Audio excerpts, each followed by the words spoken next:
Today, I will show you how to build a miniature scale model of Café Smart Kitchen Range. I designed and 3D printed all of these parts except for the hinges and the clear acrylic sheet.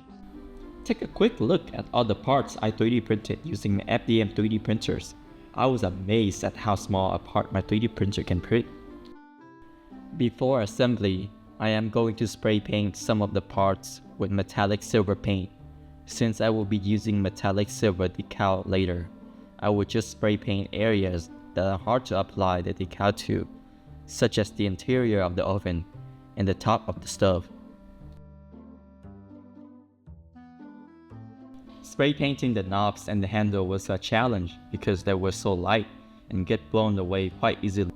To assemble, I started off with attaching the display screen to the main body.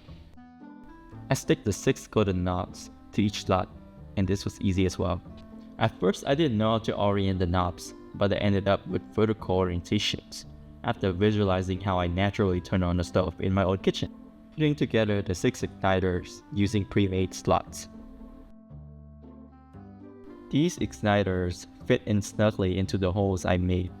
My OCD brain loves it.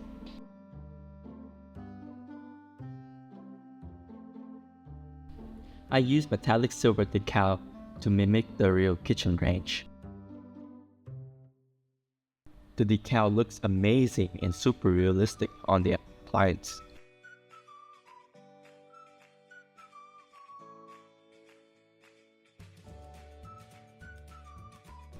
To make the oven door functional, I attached these tiny hinges using miniature glue.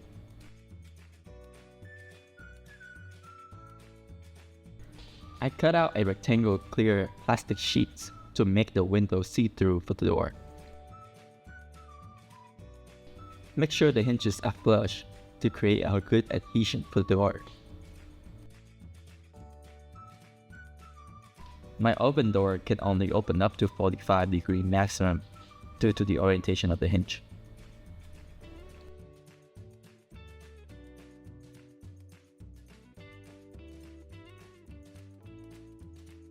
I am using a mini 2-sided tape to prevent my door from opening up. This was a fun build, and I'm glad to share it to you guys today. Thank you for watching, and I'll see you guys next time.